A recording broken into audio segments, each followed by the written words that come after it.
Tyler, please. Rick, it's obviously still fresh, but when you think about it and you look at what happened out there tonight, what do you think the difference was? Yeah, we had opportunities there. It was the type of game I kind of was hoping for, going into the second half, and the game's tied and it's all there for the taking, and we had some opportunities on on offense and defense to make some plays to swing the game, and we didn't. They did, and we didn't, and that's what it came down to. I've zero issue with our effort or want to, but we just didn't execute a few things that would have made a difference in the game. Vernon sort of talked about the emotion in the locker room after the game. How would you describe the guys in there? Well, they're disappointed. They're good. We have a really good group of guys. They're good character and solid people. So you're going to hurt when when there's a finality to it.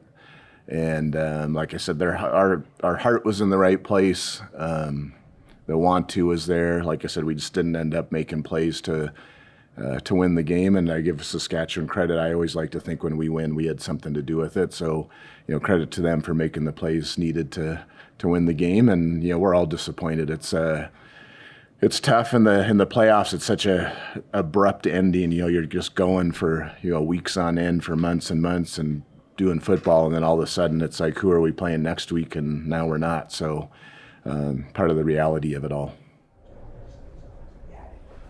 You were talking earlier this week about the importance of ball safety and controlling the turnovers. Yeah.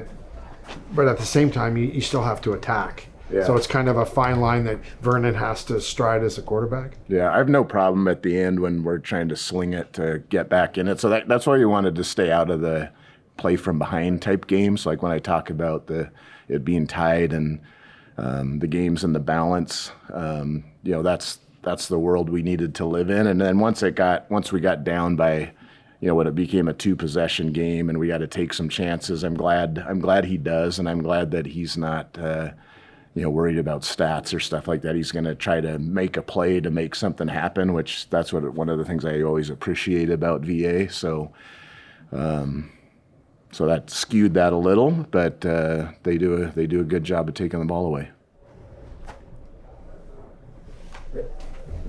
Honestly, that was going to be my question. No, I guess too.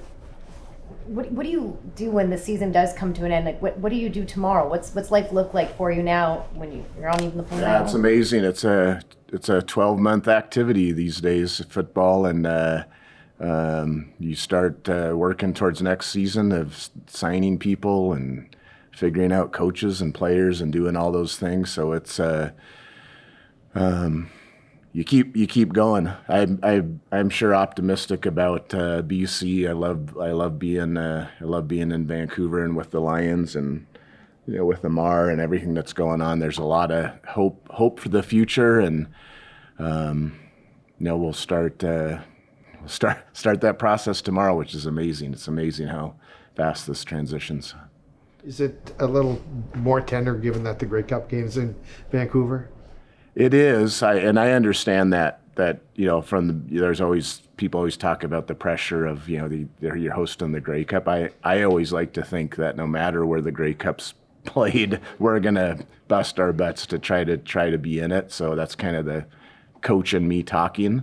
But yeah, obviously disappointed we won't get to play at BC Place again. But man, I know I know the effort that's going into it from our whole organization, that it's gonna be a great Grey Cup week, and the whole thing's going to be first class, and obviously going to be disappointed to not be in it. But as a fan of the CFL, I know it's going to be a great event.